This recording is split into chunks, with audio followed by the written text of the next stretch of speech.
Hello and welcome to Cloaker's Education Foundation, where we provide quality content for amazing teachers and students.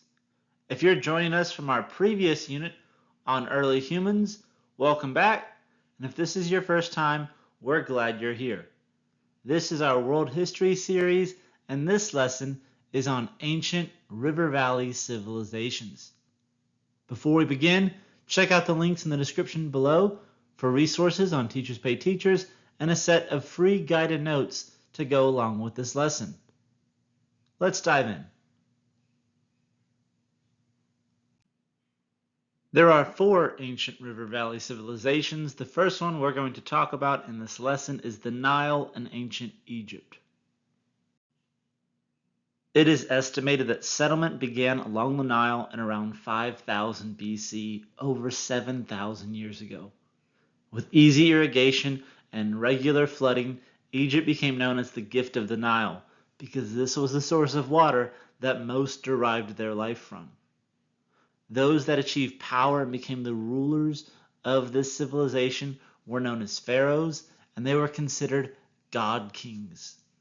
And this led to ancient Egypt being considered a theocracy, or a government with a religious or god as their main head of state. The pharaohs that ruled over ancient Egypt had vast amounts of power and wealth, and so often they would build elaborate tombs and temples for themselves to immortalize themselves after death. We see this in the Valley of Kings. We see this with the pyramids of Giza. Their bodies would be embalmed and wrapped to prevent them from decaying. We see that Egyptian society is divided into 3 distinct classes: an upper class of priests and nobles, a middle class of artisans, these are your craftsmen, your shopkeepers, and the lower class, consisting of farmers and slaves. There's vast and detailed records of the Egyptian writing system, hieroglyphics, where they would write in stone, on pottery, and on papyrus to keep records and communicate. Because of the vast wealth ancient Egypt acquired and the prime real estate they had on the Mediterranean Sea, they were a constant target for foreign invaders.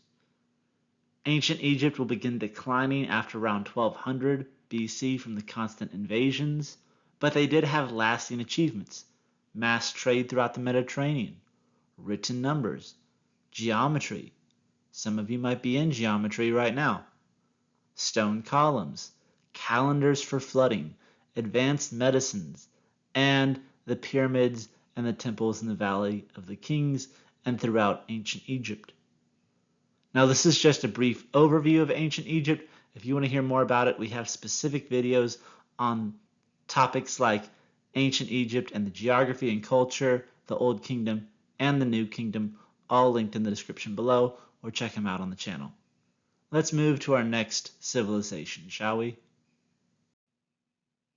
Ancient Mesopotamia settled on the Tigris and Euphrates River in modern-day Iraq and Kuwait.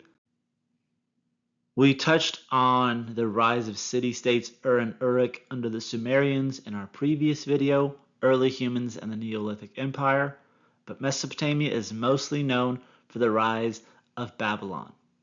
The Babylonian Empire is going to take over after the fall of the Sumerians in 1100 BC, reaching their peak size under Hammurabi. And Hammurabi is known for many things. Most importantly, he establishes a written, uniform code of laws known as Hammurabi's Code. They apply to everyone across the empire. They were objective and stable, which means it did not matter whether you were wealthy or poor, you were protected under these laws. You may have heard of an eye for an eye, or innocent until proven guilty. Both of these come from Hammurabi's Code. They also set standard fees and standard punishments for specific crimes. Now, there are some ruins of Babylon still in Mesopotamia to this day. You see the Blue Gates of Ishtar, which were created by Nebuchadnezzar. They were excavated and rebuilt in Berlin right after World War I. So you can go and see a replica in Germany, if that's your thing. The Babylonian Empire is going to expand across Mesopotamia all the way through to the Mediterranean Sea, owning places like modern-day Syria, Lebanon, and Israel, and even conquering ancient Egypt. But because of this vast size, wealth, and power, they are also struggling with the growth and the constant foreign attacks. And so we see in around 1500 BC, the empire collapses when the Hittites invade from the north. And while the empire faces its first fall, other civilizations are going to adopt the ideas and the cultures of ancient Babylon and integrate them into their own. Ancient Israel does not qualify as one of our 4 river valley civilizations. However, it plays a huge role in the development of Christianity, Islam, and Judaism. You see on your screen, this is a 3D making of Solomon's Temple. This is where they house the 10 Commandments. It has huge significance in the Bible and Christian holy texts, and it is currently the site of the Dome of the Rock, which is a religious historical site for Islam. Thematically, it fits within this time frame because many of the events of those scriptures and holy texts are happening during this time, and so we're going to put it right between and then resume our regularly scheduled programming.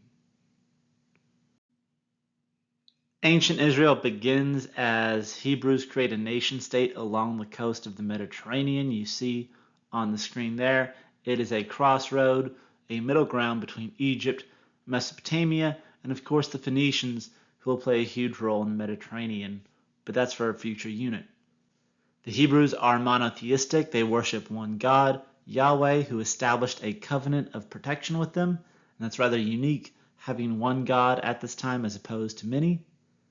Their sacred writings are the Torah, most commonly known as the first 5 books of the Hebrew Bible, and the 10 Commandments become a basis for civil and religious laws in Judaism and ancient Israel. The Indus Valley civilization does classify as one of our ancient river valleys, settled between modern-day Pakistan and India. While you can see on the map dozens of cities and other sites developed within the Indus River Valley, the first major cities of Mohenjo-Daro and Harappa are unique because archaeologists uncovered they were developed and built on a grid system very similar to modern-day cities. They had sophisticated plumbing and sewage systems, and unlike Mesopotamia and ancient Egypt, they had natural defenses of the mountains in the north, the deserts in the west, and oceans along the south. We start seeing those early cities decline around 1750 BC as the Indus River changes course, leading to drier lands, less food, and generally making it harder to support life.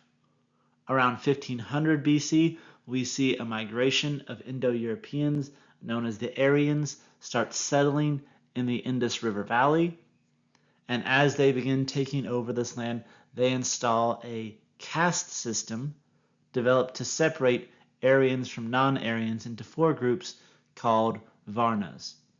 And so you see they have the 4 groups. You have priests, warriors, herders, farmers, merchants, and craftsmen, and then you have the non-Aryans, the farm workers, the servants, and the laborers who are not allowed to serve in religious temples or serve in the military.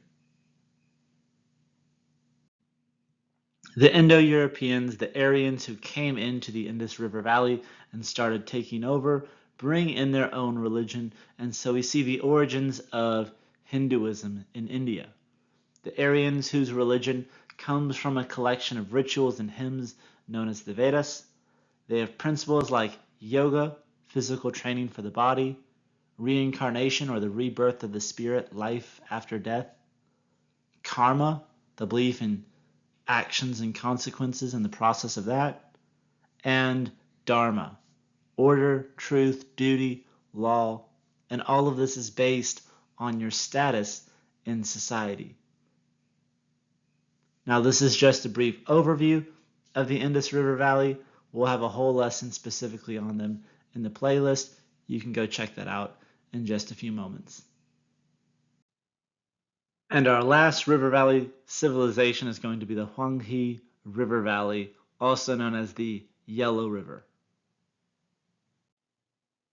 The Huanghe River Valley, also known as the Yellow River, because of the color of silt that gets into the soil, we have accurate details of the civilization because they started the practice of writing much earlier. We see the rise of the Shang dynasty in around 2000 BC. We see that there's a huge importance on class and the divisions of the wealthy, the middle class, and the poor, with a big emphasis on family. We see they're one of the few civilizations that started the early practice of coining money. You see the coins on the bottom right. There's a hole in the middle that you can run a string through and carry your change that way. We see the writing system where symbols represent an idea, not just necessarily a word. And we see a common usage of bronze and silk in ancient China. The Shang are going to be in power for quite a while before we see the rise of the Zhou dynasty. What makes this region unique is how they justify the right to rule, and it's through a process known as the mandate of heaven.